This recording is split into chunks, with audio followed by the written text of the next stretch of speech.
පැහැදිලිව භූමියට ගියා. ඉතාම පැහැදිලි මේක. வில்பத்து காட்டுப்பகுதியில் உள்ள பாரிய மரங்கள் வெட்டப்பட்டு அழிக்கப்பட்டுள்ளதாக மக்கள் விடுதலை முன்னணியின் முன்னாள் பாராளுமன்ற உறுப்பினர் லால்காந்த தெரிவித்துள்ளார். வனாந்தர் அழிப்பை நிறுத்து எனும் தலைப்பில் கொழும்பில் இன்று செவ்வாய்க்கிழமை நடைபெற்ற ஊடகவியலாளர் சந்திப்பில் கலந்து கொண்டு உரையாற்றும் போதே அவர் இதனை குறிப்பிட்டிருந்தார். தொடர்ந்து அவர் கருத்து தெரிவிக்கையில், வில்பத்து வனப்பகுதியில் இடம்பெற்ற காடழிப்பை பார்வையிடும் நோக்கில் நாம் குறித்த பகுதிக்கு சென்றிருந்தோம். அங்கு பல்லாண்டு காலமாக காணப்பட்ட பாரிய மரங்கள் வெட்டப்பட்டுள்ளன, சில தீ மூட்டப்பட்டுள்ளன, இன்னும் சில பாரிய இயந்திரங்களினால் நிலத்தில் வீழ்த்தப்பட்டுள்ளன.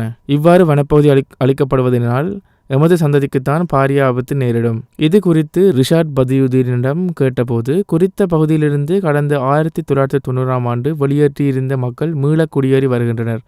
இந்த வகையில் குறித்த பகுதி சுத்தம் செய்யப்பட்டுள்ளதாக தெரிவித்துள்ளார். அவருடைய கருத்தினை பார்த்தால் கடைசி 23 வருட பழமை வாய்ந்த மரங்கள் தான் இருக்க முடியும். ஆனால் வெட்டி அளிக்கப்பட்டுள்ளவை 1000 வருடங்கள் பழமை வாய்ந்த பெறுமதியுடைய முதிரை, கருங்காலி, பாலை மரங்களாகும். அவற்றிற்கான ஆதாரங்கள் எம்மிடம் உள்ளன. மேலும் குறித்த பகுதியில் மக்கள் குடியிருக்க முடியாது. அங்கு பாரிய அளவில் யானைகள் வசித்து வருகின்றன. அவற்றினால் மக்களுக்கு ஆபத்து. மேலும் குடிநீர் வசதியோ ஏனைய சுகாதார வசதியோ இங்கு காணப்படுவதில்லை. ஆகவே இந்த செயற்திட்டத்தின் பின்னணியில் அரசியல் சூழ்ச்சி காணப்படுகின்றது. இது குறித்த உரிய விசாரணைகளை அரசாங்கம் மேற்கொள்ள வேண்டும் என்பதே எமது கோரிக்கையாகும். මේ සුද්ධ කරලා දැන් මේ දැන් තවත් තොරතුරු තියෙනවා. දැව රජය මගින් මේවා කපලා